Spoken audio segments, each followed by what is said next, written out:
Sheila Harmon Martin, Professor Emerita of Political Science, University of the District of Columbia. Thank you. Can you tell us a bit about your personal background? Specifically, where you're from, what was your home or family life like for you growing up? Okay.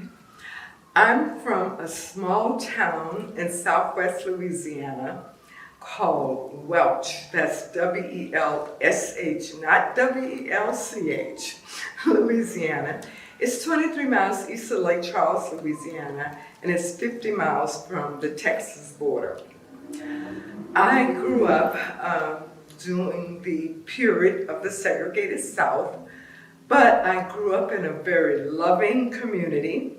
Welch is a rural community of, still to this day, only 3,500 people. Small Black community, but a very insular, loving Black community. I have 3 siblings, 2 sisters and a brother, and I'm the oldest of the clan. My parents, my father for years worked on the pipeline, and then eventually he had his own business. And then because according to the stories in the family, my grandfather was a mechanic, and he literally passed on that gene to my father. And so eventually my father was able to start his own auto mechanic shop, and he just worked on cars for everyone. My mother started her life as a domestic, but she eventually left that. When they built a hospital in my hometown, she applied to work in the kitchen as a cook, and she became the head dietitian, as they called them. But my parents were not, they didn't have a high school education, but they had this strong burning desire for their children to be educated. And when I was in the 8th grade, I spent that whole year in the hospital because I had scoliosis and I wore a cast from my neck to my waist. But because I'd always been a good student, my teacher sent my work home. But anyway, that particular year, my mother used to literally save $2 a week in what was called a Christmas Club account. I think they had those throughout the South. But unfortunately, and I can't prove that it was just on the Black accounts, accounts of Black people at the bank, but she only received her $100 check, the 50th week of the year, no interest. But I'll never forget that day. And the mailman passed. We lived right outside the city limits, and delivered the check. And my mother called me into her bedroom, and she said, "You see this check?" And I got all excited because, keep in mind, it's 2 weeks before Christmas, and I'm thinking she's gonna tell me, that she's gonna buy me something special. And my mother said to me, "This is the first down payment on your college education." I swell up every time I just recall this all these years later. So she decided in the 8th grade, despite the fact that, I'm wearing this cast, I have a curvature of the spine, that I was gonna go to college. And that was the first payment on my college education. So as a result, of course, I was determined that I wasn't gonna ever fail my parents. In high school, I graduated, of course, valedictorian of my class, very small class. I was student government president. I did so much in high school until when I graduated, the principal said, "I just want you guys to know there'll never be another Sheila Harmon," because he just wrote that I was involved in everything. And it was really one of my mentors in high school that when I was student government president, despite my little tiny school, she took me to Southern University to the Louisiana Association of Student Government Presidents. But this was, keep in mind, these are still the days of segregation. well, the Voting Rights Act had been passed because I graduated in 1967 from high school. But anyway, so that began my, I knew I was going to go to college. There was some discussion about, which school in Louisiana. My mother wanted me to go to Grambling. I wanted to go to Southern, and I went out. And so I graduated, like I said, and it was a very proud day for my parents, although I was not the first in my extended family to go to college, because my mother's youngest brother, my mother was one of 9 children, and presently she's the last and the only one of her siblings still with us. She's 93, and we're so blessed that she's still with us. But her 2 youngest brothers had an opportunity to go to college in Texas.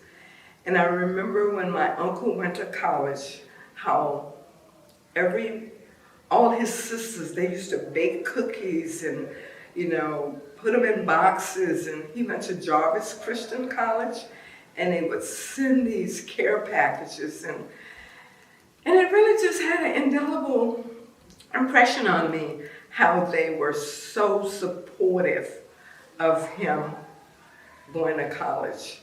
And the first time I met anyone from the continent of Africa was because my uncle invited 3 of his friends to come to Welch, Louisiana for Christmas, because it was, too difficult for them to go home. And that was it was so special in our family, because we were all kids, but, So and then my mother's youngest brother went to Texas Southern. So of the grandchildren, however, I was the first to go to college. And how were you introduced to the field of political science? Oh, that is really an interesting story for me. Despite the fact that I had been very involved in high school politics, I was also very good in the sciences. And I had gone to, we call it LIALO, Louisiana Intercollegiate Scholastic, something. I remember all that. But it was a competition. You started on the parish level, and if you went on the parish level, then you competed on the state level. So I always went in the sciences. So of course, when I applied to college, I applied as a biology major. And, but my first Sunday on Southern University campus, I was in a student union with another young lady that I had met, and these 2 guys walked up to us and invited us to a reception at the home of the president of the university, President Felton Clark. And of course, and they were upper class. Of course, we looked at them and said, yeah, right. You're a freshman, you think everybody's trying to take advantage of you, you're scared anyway.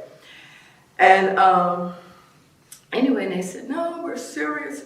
Well, those 2 individuals end up being Dr. Franklin Jones, who is also a political scientist, and Dr. Sanders Anderson.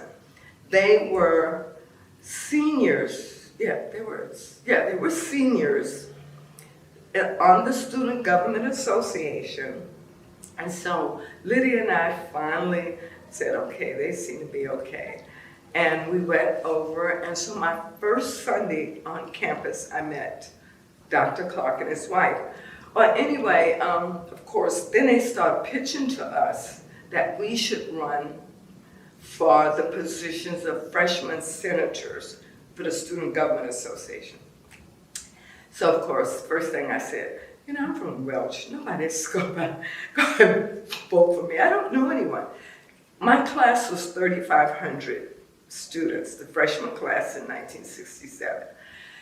So, but they talked me into applying, and then the day that we had to introduce ourselves to the class, all the people who were candidates for these different positions.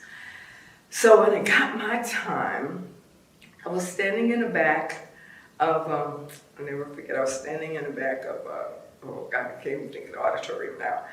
And I panicked, I said, I can't do this. And they said, oh yes, you can. And then they gave me this push. And I was like in the center of the aisle. And so I just walked up and I introduced myself. I said I was from Welch, Louisiana. I was a biology major. And then I said, you know, I really would like to represent you. I gave my little spiel. I can't remember exactly. And lo and behold, I got elected. I got elected. Elsie Scott at the time was a senior, and Elsie was on the Student Government Association. So anyway, I got elected, liked the campaign piece, and at the same time, I was enrolled in American government. Mr. Pinson was an incredible professor. It was, I don't know if you've ever had a professor that he just makes the class and the information come alive. We were just excited to go to his class. So, but I'm still a biology major now. In the meantime, I have an 8 o'clock biology class. I'm studying till 2 o'clock in the morning. I'm a freshman. You know, the rumor was that I had the hardest teacher in biology, that he had failed his wife and his child. So, you know, I'm just studying. And then finally I realized I don't really want to major in biology because I like this political science stuff. And plus, keep in mind, my professor had, I had this wonderful experience with him. And then I also had a world history professor who was great. And I'm like, I think I'm more of a history, political science kind of person. So I eventually, in January, I was also in the honors program at the university. So I just changed my major, and I served as, a sophomore senator, freshman senator. And I just, was very actively involved politically. I joined the sorority, was always doing things politically, had the wonderful opportunity. Southern University changed my life in so many ways. When I was 19, through the political science department, I studied abroad one summer in Switzerland, and I was only 2 black girls. It was Experiment in International Living. And then by the time I was entering my senior year, my sorority talked me into running for Miss Southern, but I really did not want to win. I campaigned, but I didn't want to win. And the reason why, I had received a scholarship to go to American University in DC in the Washington Urban Semester Program. If I had won Miss Southern, I would not have had that opportunity. So I lost.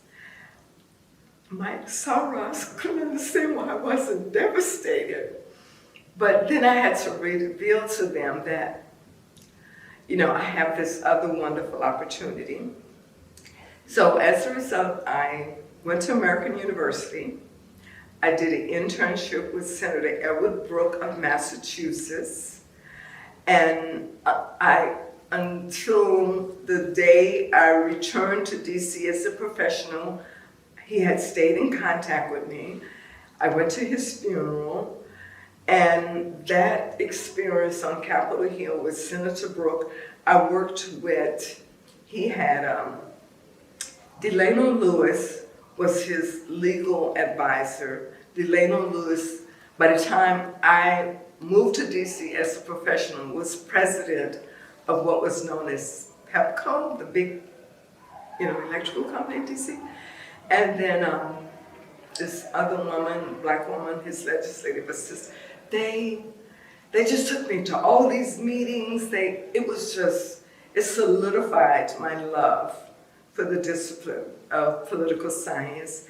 And I had the kind of experiential opportunities that, I was convinced I just wanted to be a professional student in political science. And so how did you make your way to graduate school? Okay, well, during undergraduate school, Dr. Jewel Lamar Prestidge was my mentor. Now, I did not meet Jewel when I first got to Southern because Dr. Prestidge was on leave with her last child. I remember seeing her once pregnant, but then, Dr. Edward Jackson was acting as chair. So I really got to know Dr. Prestidge during my junior year, and she was partly responsible for me going to American University that phase. The study abroad and all that was while she was away and other people within the department.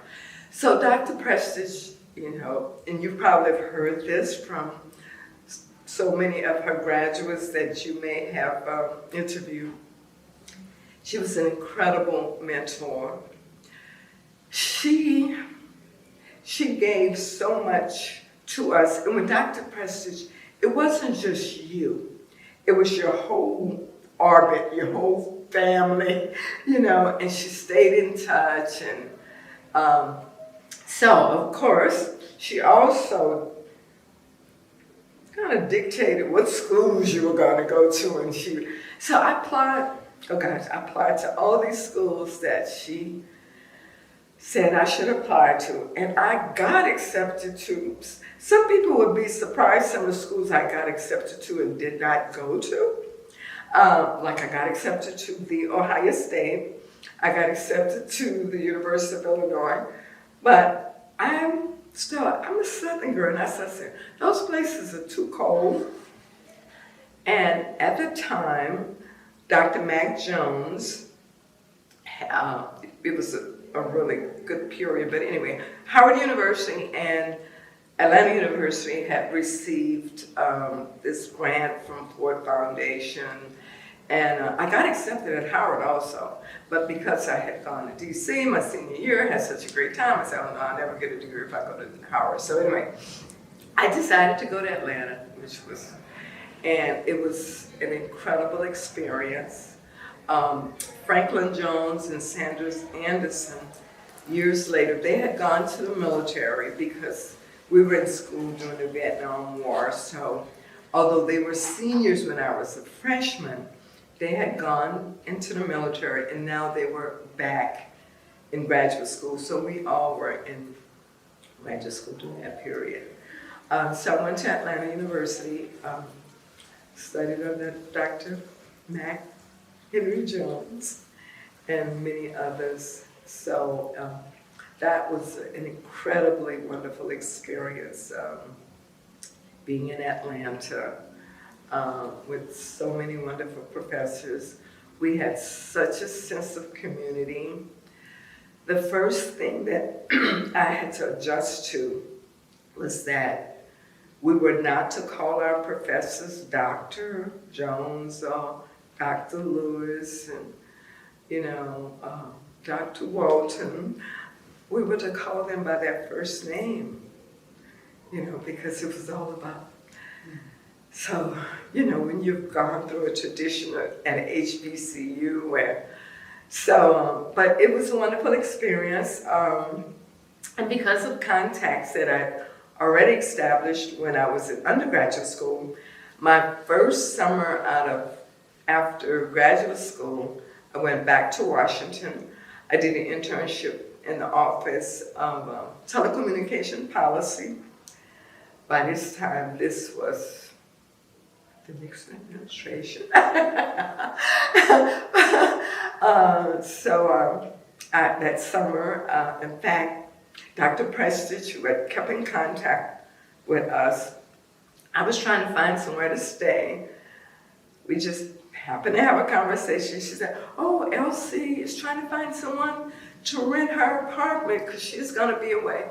Always network, always linking us up, always keeping that sense of family of her, mentees. We call ourselves Jules.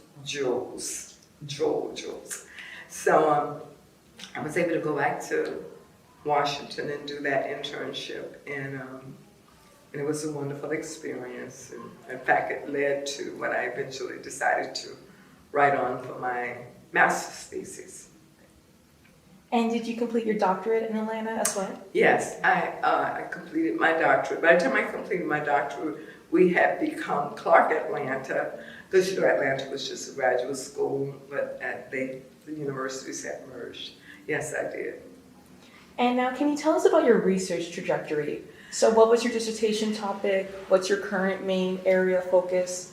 And were there any particular scholars whose work was influential in your thinking and research? Okay, I've been reflecting, and then when I looked at I had a very interesting trajectory, and I think maybe it was because I was interested in a lot of stuff. And then when I looked at everything, I think the broad category was public policy. But let me start with my dissertation. I wrote my dissertation looking at women in the criminal justice system. Although, as Elsie probably told you, at that time it wasn't criminal justice, it was developing, so it wasn't a discipline, so to speak, but it wasn't really in political science, but it was a topic we studied a lot, because really, when I looked at my dissertation, the theoretical framework of David Easton's political system, it just fit, anyway. So I do this dissertation in what someone might view as a topic in the area of criminal justice. But then after that, except for I did publish an article in one of Haynes Moulton's, a book that he edited, and I'm sorry, I'm trying to remember the name, about Black women. And I think I did, early in my career, I did a few articles, but then I went in this whole different direction around public policy. So I got hired at Federal City College in Washington, D.C., and Federal City, Miners Teachers College, and Washington Technical Institute were merged to create the University of the District of Columbia in 1978. These were the public institutions in the District of Columbia. Most people do not realize that before the incorporation of Federal City College, there were no public institutions of higher learning in the District of Columbia. They were all private. So you get Federal City College. So I started at Federal City College, and the early years, of course, I was a junior faculty. And today, as I listen to my colleagues talk about their careers in higher education, I find myself thinking about how sometimes when you're a junior faculty, you have to learn how to say no. And my early years, I was not very good at that. So I found myself, we started a faculty senate at Federal City. I was the representative of my department. Now, when I entered the Department of Political Science, at that time, I was the only Black woman, and there was a white woman, and all the other were men. So there were about maybe 12 people in our faculty, and then 2 years later, the white woman left. But, so anyway, I ended up being the department representative on the Senate. Eventually we unionized, and so later in my career, I learned how to say no. But anyway, so in terms of my research, when we became the University of the District of Columbia, I was the first person to bring to the university a private foundation grant. I had a Ford Foundation grant, $190,000. Now this was in 1987, 86. That was a lot of money back then. And what I did, the proposal was, the 1988 presidential election was, on the horizon. So I literally produced 4 video conferences looking at the impact of the Black vote on the 88 election. And it was, at that time, you had universities across the country with cable television stations, but no programming, because programming was expensive. And there was the Black Satellite Network that existed at Howard. I subcontracted to them. We had a television station at the university. So I had these panels. In fact, Lainey Guinier at the time was one of my panelists, Gwen Eiffel, Ron Walters. It was just, I still have the VHS tapes, of course. And, but anyway, I ended up producing those programmings for 104 colleges, universities, because people were just, and it was free.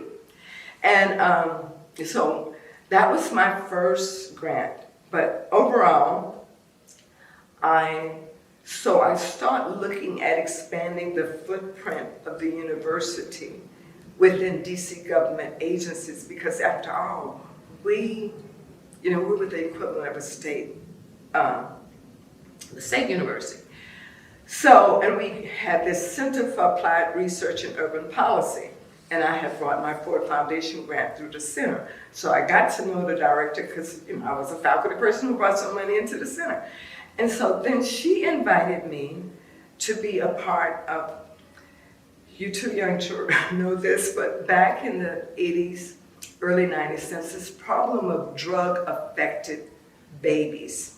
So, they call them crack babies, they call them some places border babies. There was Mother Hale out of New York who had this home for these babies, because many of them had been abandoned in hospitals. But anyway, we were having this issue in the district, and we received, I think it was $350,000 at the time to do a study. So anyway, I ended up, through the center, for years, working on public policy, public health kind of issues.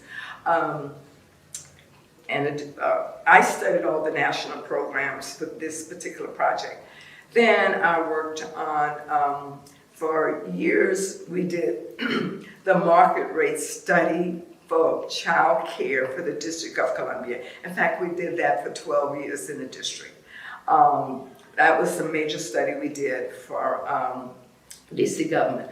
I worked on a need assessment for children with special needs. I mean, I looked at it and I have all these public policies, and I said, unlike my real academic scholars, I didn't publish as much in these academic journals, but we looked at the changing face of poverty over a 20-year period in the District of Columbia. And I end my career last December by completing a 10-year performance evaluation for the Office of Healthcare Ombudsman and Bill of Rights in the District of Columbia. It was a $400,000 memorandum of understanding. And so this agency had been created in 1999. The legislative mandate called for a biannual performance evaluation. Of course, they hadn't ever done one.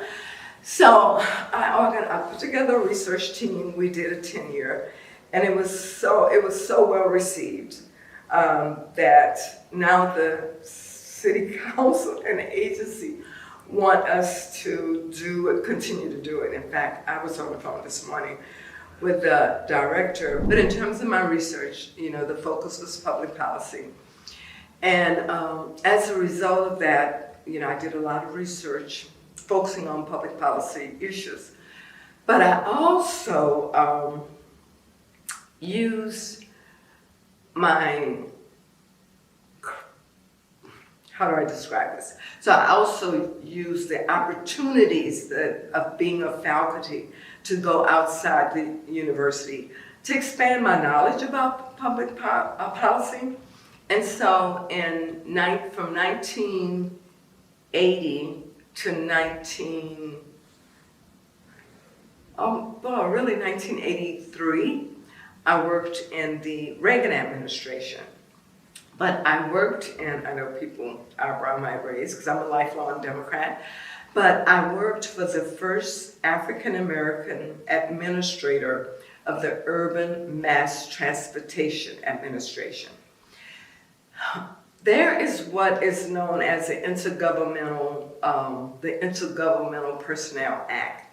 And so utilizing this in its exchange program that allows you to go into government or government experts to come at universities and teach or whatever. It's this exchange kind of program.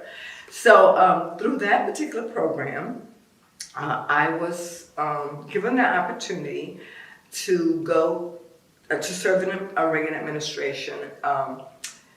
And I was in the Office of Policy, and which was just really fantastic because although I didn't know anything about transportation or urban transportation, but it was a great time because it was when they were looking at new starts. They were looking at, what would be the model for urban transportation in Los Angeles, for example, and Miami and all of these different cities. So I had the opportunity to sit in a lot of these meetings, to work with the individuals in grants. And in fact, I discovered then that I had this colleague at the university. I did not know her, but I met her one day in a meeting at UMTA, because she was representing UDC. Well, after that, I made sure that UDC got a little more grant money. So anyway, it was a wonderful opportunity. And so after, so I went on leave, went back to the university, continued my research. In fact, wrote an academic article around the Surface Transportation Act, which Congressman Parent Mitchell at the time had passed, that created one of the first minority set-asides in the area of transportation. Anyway, and so in addition to that opportunity, I served in 2 mayoral administrations. So I would go back to the university, I would get renewed, because I had all this new information that I wanted to expose my students to. It was always also an opportunity to, to create internships for my students with these agencies and find out what their resources were. And then in 1996, I finally agreed to the request of my friend, Mayor Marion Barry, to join his administration. And I joined his administration as his Special Assistant for International Affairs in the Office of the Secretary. So I spent 3 years with him, welcoming all the international guests to the city of Washington, the ambassadors to the office of the mayor, just doing all the international work. I advanced trips to South Africa, 5-country trip to Africa, to China, Hong Kong. Anyway, it was a wonderful experience. And I was having a lot of fun. I was on leave from the university. And one day I received an invitation from my dean of the College of Arts and Sciences to have lunch. And my dean had been my colleague in the Department of Psychology for years. So I had decided I was going to ask her to extend my stay with the mayor an extra year, but I didn't realize that she had her own agenda. So she invited me to lunch and she told me, it's time for you to come back to the university.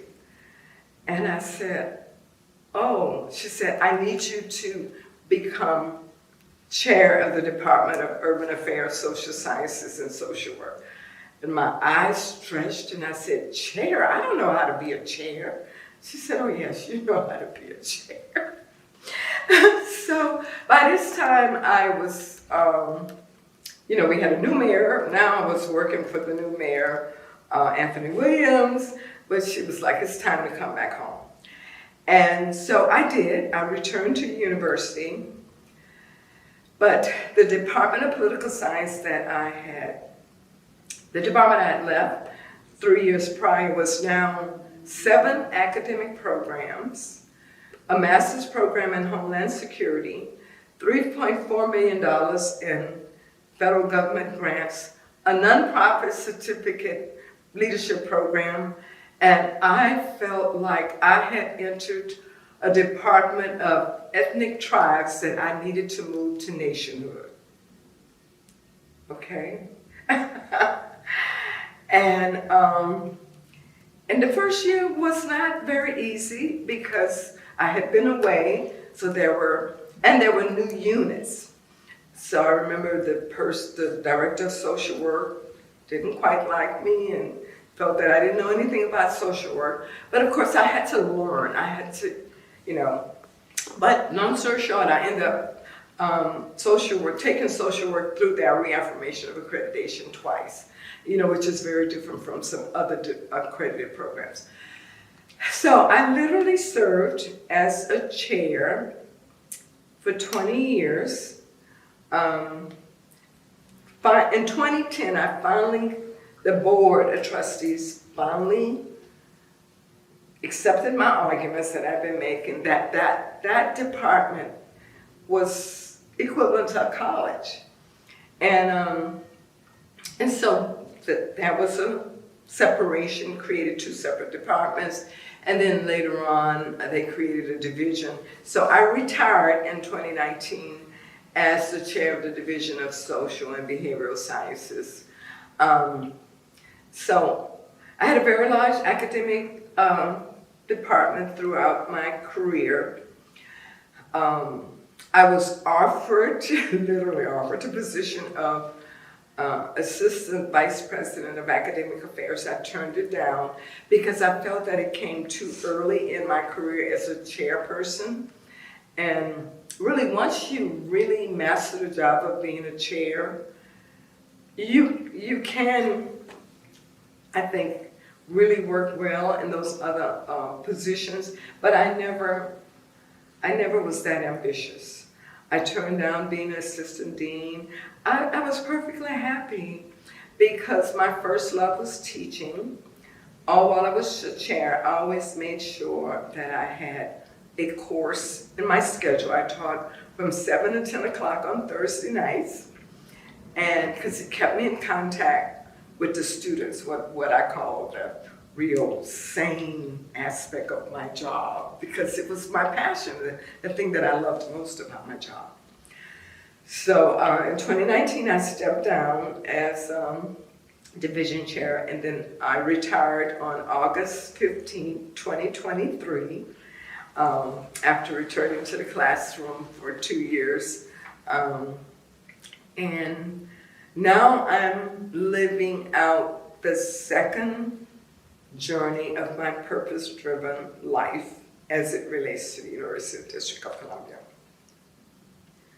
We're going to shift gears a little bit. So we're going to shift gears a little bit. Okay. What does being a Black political scientist mean to you? Being a Black political science means, for me, it meant that I had a responsibility to give back, to serve my community. First of all, I made an early conscious decision that I wanted to teach at a HBCU.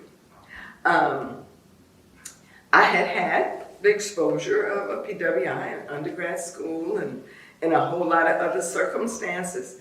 But because, and I think it had a lot to do with the influence of my mentors and how, I remember Dr. Prestidge always talked about how, she knew she could become a mainstream political scientist and still dedicate her career, still be at a HBCU. And so I wanted for me, as a Black political scientist, I wanted that to be my experience. And so I made a conscious decision to stay at the University District of Columbia. And by the way, I did teach at Howard as an adjunct during my career. But the University District of Columbia was a different kind of experience, what folks considered non-traditional students. And it was just an opportunity for me to give back so much of what had been given to me through my career. And in graduate school, in fact, this was Dr. Mac Jones' inaugural speech as president of the National Conference of Black Political Scientists, and it was called The Responsibility of the Black Political Scientists to the Black Community. And that became so much a part of what I wanted to do. And in fact, that was the first required reading for every student that took Black politics for me. And so, anyway, so for me, it was to be able to give back, to be able to mentor, to be able to influence the next generation of political scientists,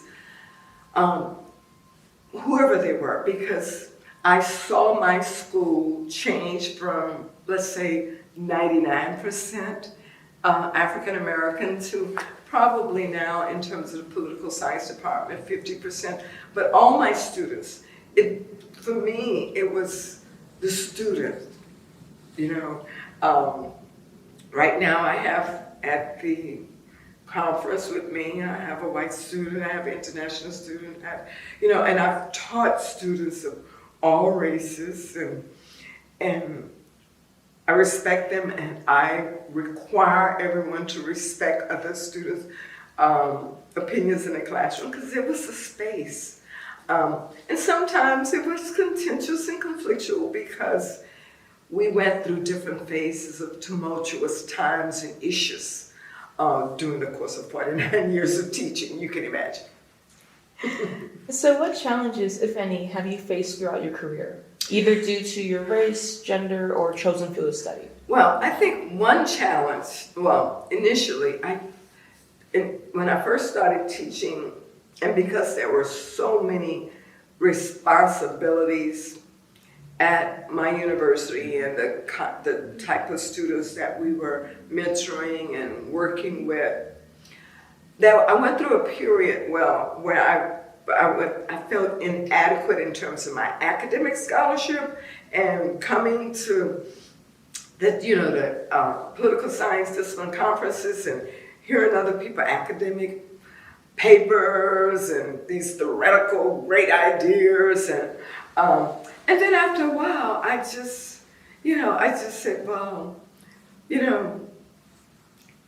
I see myself as a scholar activist, but I'm a different kind of scholar activist. Maybe I'm not writing and getting published in all the political science journals, but my students are marching at the Embassy of South Africa against apartheid. They were there, and they were, I made sure that I ran a whole series on South Africa during the apartheid period, because I knew a lot of the South Africans who were in DC who were in exile. So then I just, but that was the initial challenge at my school, because we just didn't have the resources or the time. I started out teaching 4 classes. Every semester 4 classes, 4 credits. So, and then of course, unfortunately, I didn't know how to say no, so it was like, where do I find the time to? But, so that's one of the challenges I think a lot of professors, especially at HBCU, feel, because we can't just teach or just write. And then, of course, even young scholars today, and all the new environments that are so different, they feel those kind of stresses and pressures. Lack of resources was another challenge throughout my tenure. It's state institution. Our budget is determined by Congress, and then the budget of the university by the city. We went through a period of severe financial problems, so we didn't have the resources to come to our academic conferences, or something that I always wanted to do and always did, found a way, I don't know, way to do, was to take students, especially in codes. So as a result of that, and I know that was a major challenge, now that I'm retired, what I'm doing, I created a Pay It Forward fund for political science students. So before I left the university, I asked the Office of the Registrar to give me the list of all political science graduates from 1990 to 2023. And I convinced my dean to let me create a fund under the College of Arts and Sciences. And since November, I've been finding my students. I'm in contact with a lot of them, though. A lot, you know. When I retired in May, I cried because I couldn't believe all the students that I had taught who had returned from my retirement. I have a student who's a vice chancellor of a system here in California, and he came back to DC. He said, I wouldn't have missed it, Dr. Martin. But anyway, so I've created this fund, and I've contacted my alum, and the first email I sent out, one of my 1992 graduates, I haven't seen him since 1992. He donated $500 to the foundation. So long story short, I've raised $25,400 since November, because on February 6th, when I was conferred with Professor Emeritine, one of my students showed up at the for the event, and he asked to speak, and he got before the board, and he pledged $10,000 for the next 5 years in my honor to support political science students. And he said to the board, the only way you will get this money is if Dr. Harmon Martin administers it, because she will do for political science students what she did for me. So, and I've gotten that kind of reaction. I don't remember all the things that they tell me I did for them, because I was just doing my job. I was, so I don't remember all these things, but the important thing I realize now is that they do remember. And that, so this political science graduate is a multi-millionaire. The week before I left, another political science graduate asked me to come by his office. And we said that he sent $2,000 to the foundation. And so now I'm receiving emails saying, I heard that you're raising money and you haven't asked me for a donation. Will you please send me the details? That's a good place to be. So that's what, I didn't realize it at the time of my retirement speech, but I told them that I was preparing for the second phase of my purpose-driven life, and that, gosh, I read them a quote from Mother Teresa, which I can't remember the exact words right now, but the essence was, it wasn't how much you serve, but the fact that you serve. It's something like that. It's a paraphrasing.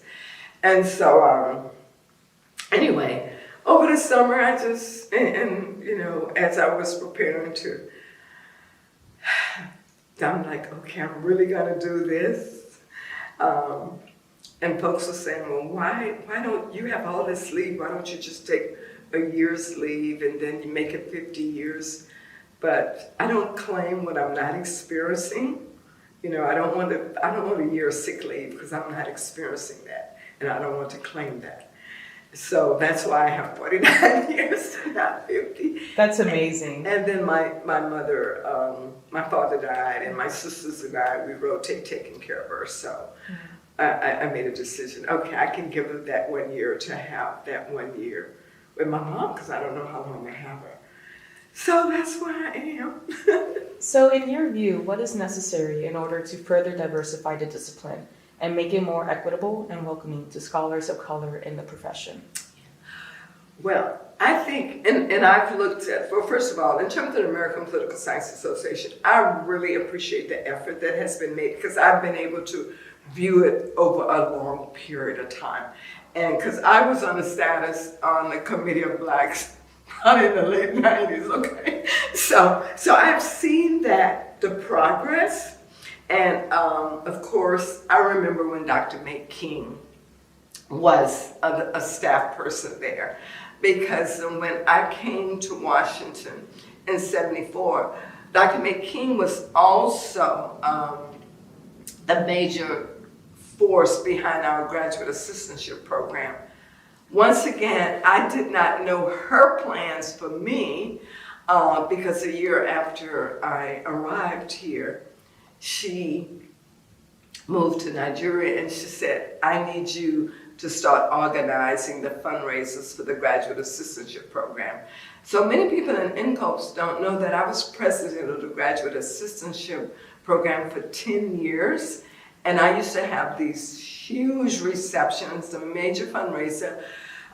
We would honor African-American politicians, but we always had the event at an African or Caribbean embassy linking to the mission of the organization. So, but anyway, and getting back to your question, I kind of diverged a moment. I think that, so what some of the things that you're doing now in terms of supporting young scholars through the fellowship and all the various programs. But one thing that I would like to, I remember the Ralph Bunche Institute. In fact, the 40th anniversary, I think it was, of the Ralph Bunche Institute, Dr. Prestish couldn't make it, and she had me make her speech at the Montreal ASPA meeting. And I still have a copy of that in my files. And I probably need to tell Kim that, because maybe that might be something that she might want for ASPA files. But, so I remember, and I sent a student in the early years of the program who is a PhD Harvard graduate in political science, and it was as a result of the Ralph Bunche experience.